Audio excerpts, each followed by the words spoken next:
Welcome to the Salmon Runs YouTube. Enjoy the video.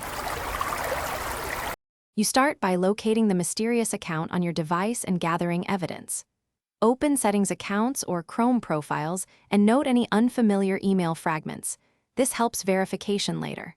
Once done, make sure you have access to a recovery phone or recovery email for accounts you control.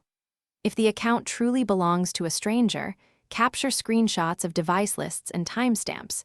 These will support deletion requests. Then sign out of that profile on every device you can access before moving to removal steps. You now use Google's support paths and device controls to request removal.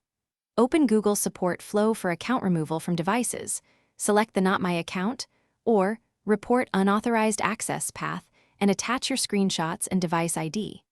If the device is managed by an organization, contact the admin or manufacturer and ask for a remote wipe or profile removal.